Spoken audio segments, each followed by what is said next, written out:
Hello everyone and welcome to the Fully Booked Penguin channel. To those who are new here, I am Hannah and I am here today to do the end of the year book tag for 2024. We're almost done with the 2024. And it has been an interesting year, to say the least. A lot has happened. I started my channel in January, so we're almost at a year. And I am going to do Destiny's end of the year book tag, which I think she created last year with the help of her viewers. So we're just going to be going through those questions. Some of them I just don't have an answer for, so I apologize if I skip over one. I will tell you if I skip over one. So Destiny actually has 20 questions for the challenge, so we'll go through them and have a little chit chat, maybe find out new things about ourselves. I don't know. You're going to be finding out at the same time I do. Now we get off to a rocky start with the first question being, what was your most disappointing read of the year? Destiny was like, so what's the tea? And now we get to spill it. So my most disappointing read was by Victoria Lynn, and it was Once I Knew, which is a Christian non-magical fantasy romance. Now I've been following Victoria, the author, on Instagram for a while, and so I decided I'd get in and read her books before she released the third book in the series, and that series is The Chronicles of Elira. And I went in hoping for the best. I was like, a Christian, clean fantasy romance is just what I need. Now, unfortunately, with having your hopes so high of finding a new favourite author, new favourite series and characters, is that when it's not quite there, the disappointment is really harsh. Now, I do have a reading vlog for this book, but if I hadn't been hyping up the author and also had this planned video, which had a lot of editing and technicalities in it, I probably would have DNF'd this book, I think. It solely needed some editing, and a lot of the book was inside the characters' heads, and I just didn't like the main character. And even the male character, who I thought I would enjoy, after the halfway point, went downhill too. I kept saying self-focused in my review. It was selfish. The main character was so selfish that it was annoying. And even though I kept telling myself that she's had a traumatic past, it didn't quite forgive her. And at the end, she also makes more dumb decisions. And you're like, where is the growth? With the book, it was mostly, I didn't like the main characters at all. The only characters I did like was a horse. And the male character kept banging out the horse. And I'm like, that horse is literally the hero of the book. Don't you dare say anything about that horse. And then it was a random guard right near the end, and then the blacksmith. All of them are very, very, very side characters, okay? And they were my favorite characters. They were the only ones I liked in the whole thing. The level that it had been hyped in my own head by myself just fell so flat. Now, I'm not sure what this next prompt is prompting us to do, but it is an underdog book you've read this year. I'm not sure what that means. I just chose a book that I felt represented the underdog category, and that is Lout of Count's Family, Volume 1 by Yu Rohan. It is a fantasy isekai novel. In a lot of these Korean novels, they have game stats that the main character is trying to get up. But in this one, he is still trying to collect these magical items, but it's not done with the whole stat. It will raise his protection, like defense, but at the same time, it's not written like, okay, now he has plus 20 defense. Because our main character has become a character that ends up getting beaten up by the main character in the book. And so chaos ensues. He doesn't want to go through pain. He just wants to be rich. No pain. Just lout his way through life. But he might not be a total lout. He might actually have some responsibility with the people who he sees as his allies. And it is so funny. It's so quick. Mwah. I love it so much. Okay, for an overhyped book I read this year, this might step on some toes, but I didn't like this book, and I 100% believe it was overhyped, and that is A Good Girl's Guide to Murder by Holly Jackson. There was so much law breaking in this series by the main character, And I did a whole reading vlog for my Detective Penguin where I read this. It was just not great. I liked some of the storytelling techniques that Holly used, like with the transcripts and the phone calls. But it was the fact that the main character does break multiple laws in order to catch a bad guy. And even then, she decides who she wants punished. Like, she's like, oh, this person also did something wrong, but I'm not going to tell the police that because they're my friend. I don't want my friend in trouble. And I'm like, so you're picking and choosing who you want to go to jail over their crimes. Everyone committed a crime in this, including the main character. And yet people love it, and I just didn't feel the hype. Again, if you love it, up to you. Great, that's great for you. But it's not for me. Next up, we have a book that surprised you this year. A book that surprised me this year, not in a way that I was like, oh my gosh, I thought I hated this book, but it did pleasantly surprise me because I was reading through K.M. Shay's series, which is The Elves of Letter. Is it? Hannah, get yourself together, girl! So in the Elves of Lesser series, I read 2 of them last year, and then I read the third and final part of that trilogy myself, which was The Prince's Bargain. Now, I thought that this book was going to be a bit boring because we were following the translating work. And I just hadn't been feeling the translating stuff through the other 2 books. I don't care about the elves and the humans translating work, to be honest. But it turned out it was actually my favourite book in the series because I loved our main male character, who is the prince, and I liked our girl, Mifflin, I think her name was. And we also had our honor guard in there, and it was just really fascinating and funny. I had falsely assumed it wasn't going to be interesting, and I was very pleasantly surprised when the honor guard and Myth and Arvel and all of them had a little adventure that really was quite fun. I enjoyed it. It was very bookish. It won me over. It truly won me over in the end. Was it my fault that I wasn't looking forward to it? Yes. And did K.M. Shay prove me wrong? Yes. And thank you. Thank you so much for proving me wrong. Okay, so next up we have our favourite couples of the year. And I was pleasantly surprised by a few of these. Some of the couples this year have not been in it, but we get to talk about our favourites. And a lot of them are surprising to me. So couple number 1 for this year is actually Dora and Elias from Half a Soul. I hated Elias on the first meeting. I almost DNF'd the book because of Elias, the Lord Sorcier. But I pushed through, and actually they became a very cute, just aww kind of couple. Again, another couple that I didn't love in the first book. I liked it, but wasn't fully feeling it. And then in the second book, I actually really loved them together, which surprised me, was Iris and Roman from the Divine Rivals, or Letters of Enchantment series by Rebecca Ross. A lot of their relationship is actually done through letters rather than face-to-face interactions. The second one does have more face-to-face interactions, and it's just sweet. Although I felt their first arrival to lovers thing didn't really make sense to me, I was like, that feels a little quick. Like, I get that they like each other's writing, but the fact that they were like, oh, I kind of made it be attracted to you. I wasn't really feeling it, but then they won me over in the end. My last honourable mention would be Yona and Huck from Yona of the Dawn. Their relationship isn't fireworks and passion. Theirs is very, very slow burn and sort of acts of just protection and kindness to each other. From the very first volume of Yona of the Dawn, which is a fantasy manga shoujo. Look it up. It's got political intrigue, galore, dragons. What more could you want?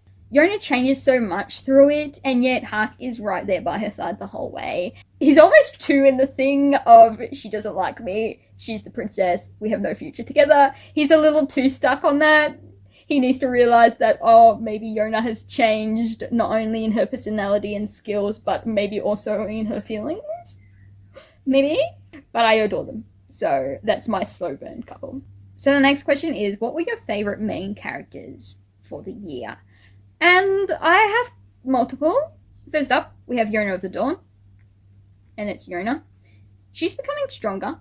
Sometimes she does feel like a side character rather than a main character because we're starting to focus on all the politics of Suwon and them. And so she sometimes feels like she's being put off to the side rather than being the main character. But again, I adore her. Kale Hernitis from Land of Count's family. I love him so much that it's kind of sad that I am yet to get book 2 of this series because the price hasn't dropped yet. And I'm like, if only I'd known how in love with this series I was going to be, I could have pre-ordered it at a lower price. Kale Hernitis, my man. My red-headed lad. I mean, his is more red than mine. His is like this mixed with this, whereas I'm just this. But he's still my red-headed lad, okay. Another fake redhead is my Kyoko from Skip B. Like, she is an embodiment of my feistiness. How I wish I could have little ghosties come and strangle people for me. And a new addition to my favourite main characters is actually Layla from the Court of Midnight and Deception series by K.M. Shea. She just has some wit and bits to her, and I love that. I love that in a main character. New favourite author I discovered. All the books that I really loved this year have been rediscovering certain authors' books, like Lucy Maud Montgomery, K.M. Shea. I already knew about them, so I don't think I have any new authors. I mean, I've liked different books by different authors that have been new to me, but I haven't made any of them new favourite authors. It's not like I sit there and be like, oh, I've got to read all their books. Most of them, I'm just like, yeah, it was good, but I wouldn't be rushing out to look at any others. So I'm just gonna say I don't have any new ones. Sad. I had hoped to find new favourite authors, but all of them fell a little flat. So they didn't become new favourite authors. Okay, next up we have our most frustrating book of the year, and I hummed and hawed over this one. I feel like I can only go off books I've finished in order to say this was the most frustrating thing on earth. I'm trying not to repeat books here, by the way. Some earlier books may be equally, if not more frustrating than this prompts, but I'm trying to mix it up. I'm trying to keep it interesting, okay? And the book for this most frustrating book is going to have to be The Assassin's Blade by Sarah J. Maas. It's all about personal opinion, so if I step on any toes, I am so sorry. But this is just my personal opinion. If you love this book, good on ya! I'll love that for you. Now, I'm currently buddy reading the rest of the series with a friend of mine, but I did read The Assassin's Blade, which is the novellas, prequel novellas. And I personally grew to dislike Selena. So now I'm going through the rest of the series, and I dislike the main character so much. But I know I'm meant to be supporting her, but I just don't. And so it's making things a little difficult to go through the rest of the series. I can see why a lot of people love the books, and it wasn't terribly written. It's just the plot and the characters weren't to my taste, and they ended up annoying me. Now, it speaks more to me because I can see things that the authors have been setting up, and I can also see hints to what is actually happening. So when I see them, I'm like, this character who's meant to be smart should be able to see it too. And I assume that the main character has wisdom and smarts, and I have been told that Selena is smart, and she just wasn't. She wasn't using her little bean stuck inside her cranium. Was she, 17 years old? Yes, but she's still meant to have all this training. It just wasn't for me. I ended up more annoyed than anything.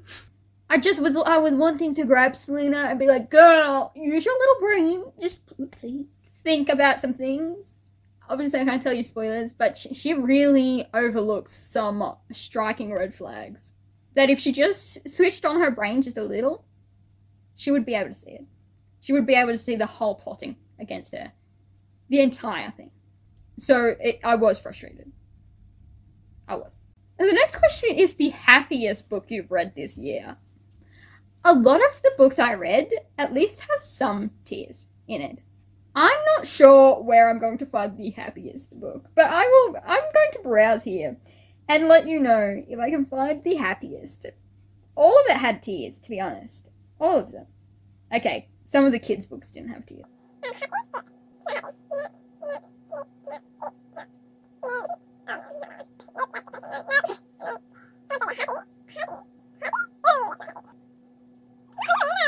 is the moment you realize you read only emotional books that aren't happiness. Come on, Hannah. Surely one of these was happy?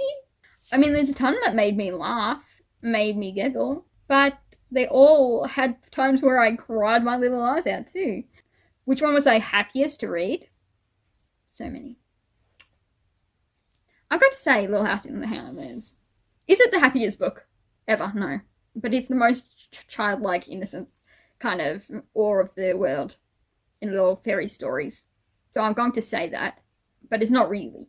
Next up, we have the best book adaptation for the year.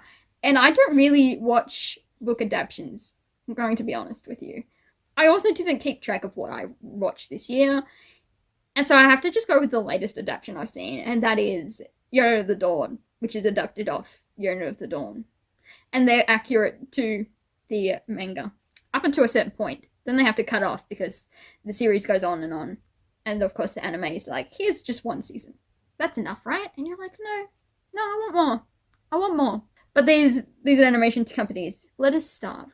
Alright, next up we have the longest book I read this year, and it is a classic. They usually are the longest, and that is Jane Eyre by Charlotte Bronte. And I actually really enjoyed reading Jane Eyre.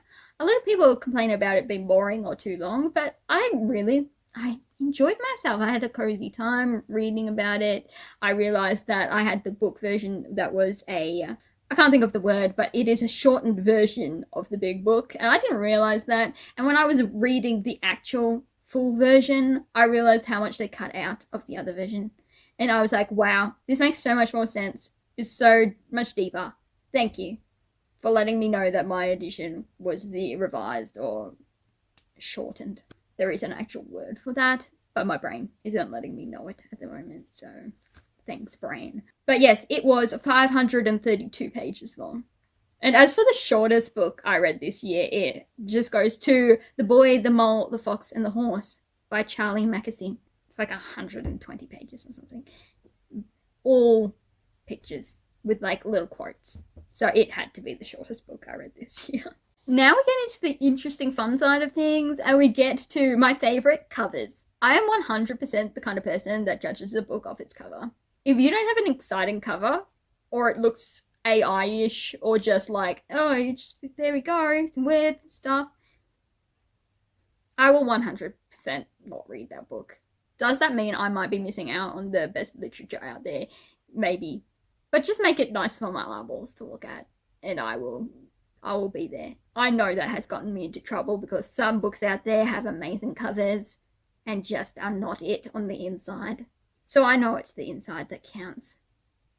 But I love a good book cover. So here's my favourites for the year. So first up we have The Casmian Chronicles by Constance Lopez. Her book covers are, I mean, just look at them.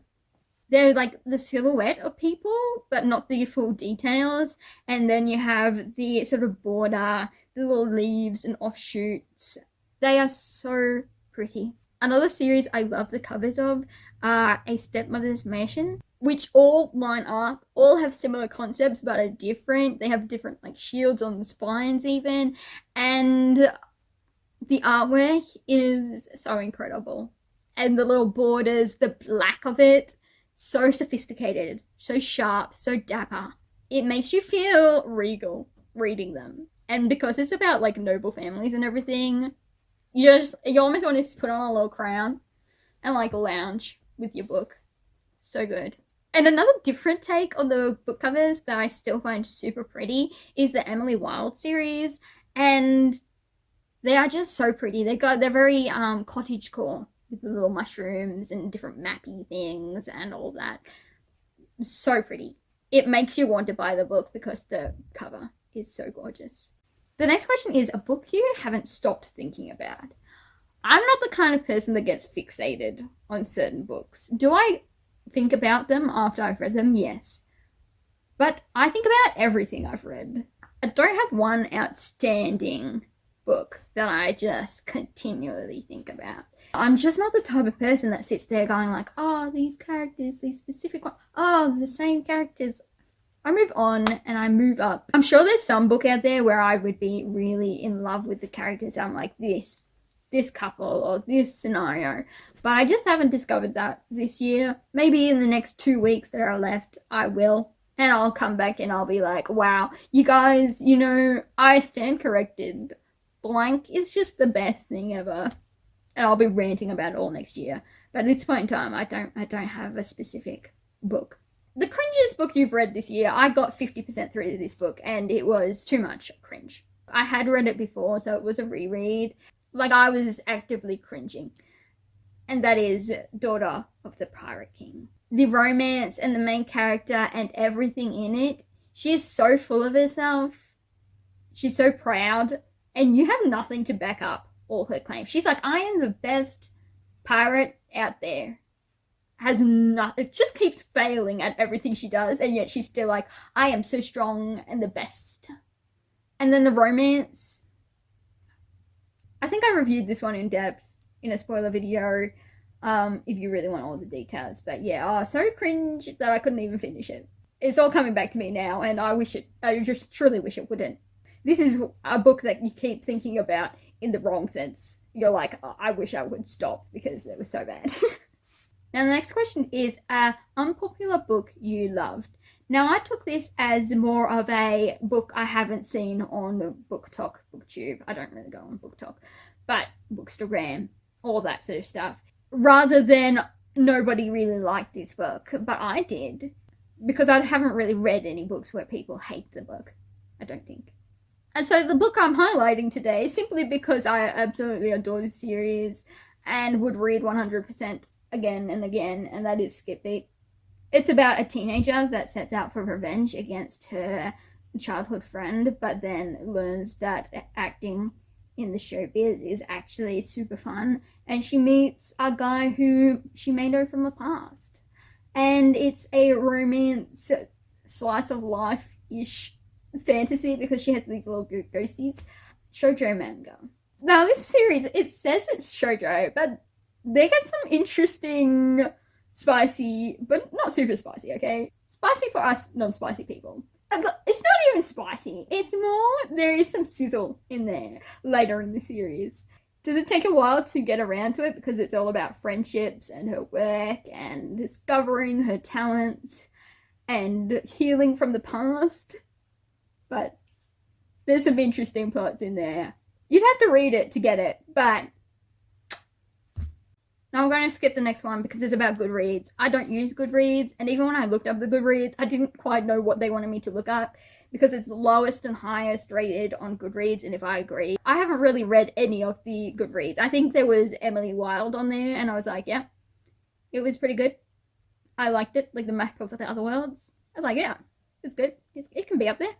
Again, with favorite book quotes, I haven't noted anything down, so sorry. I aim to be more organized in the new year. New year, new me.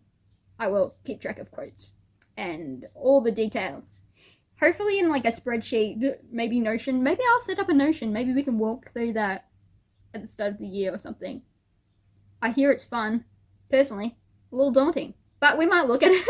So that leaves us with 2 more questions to go. And the first one is, books with the most unique concept. I am tempted to just go back to my Laut of Counts family because while in Korean literature, like webtoons and web novels, the whole reincarnation isekai stories are super popular, like they're everywhere. It's less so in Western society. In Japanese and Chinese and Korean novels, they do a lot of that. So I was tempted to do that, but I'll go something different. Again, it is still a Japanese translated fiction, but before the coffee gets cold. In this one, it's sort of just more short stories that follow this coffee shop, where if you sit in this certain chair, you follow these certain rules, you can travel in time for a little while to a certain event or to meet with someone you've been to the cafe shop before with. And it's really sad, but the whole time traveling cafe shop, it was fun. And it was done in a sort of literary way. And finally, we come to books you think you will reread. And I have so many that I plan to reread.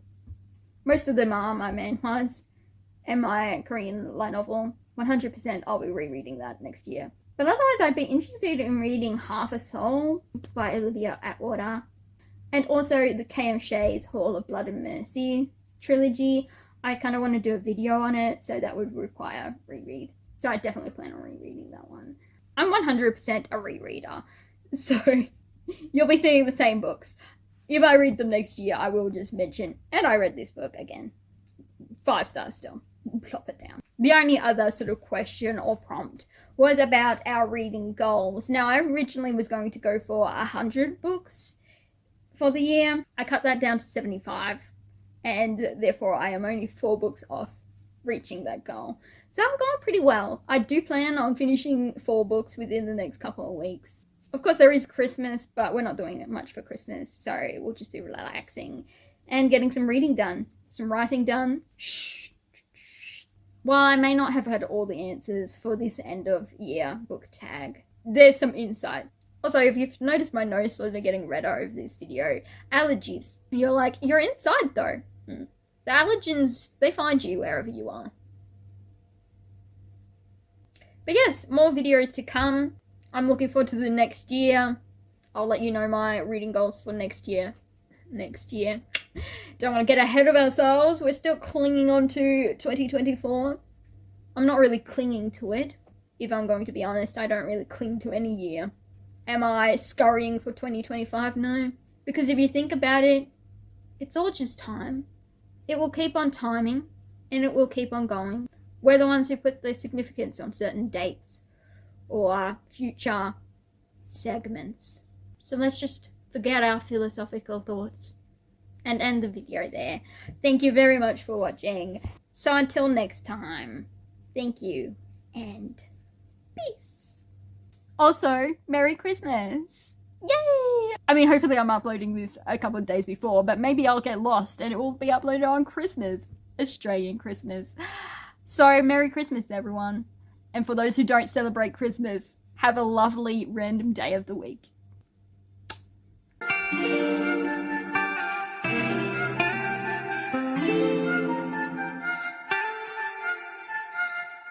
티니로그 끝.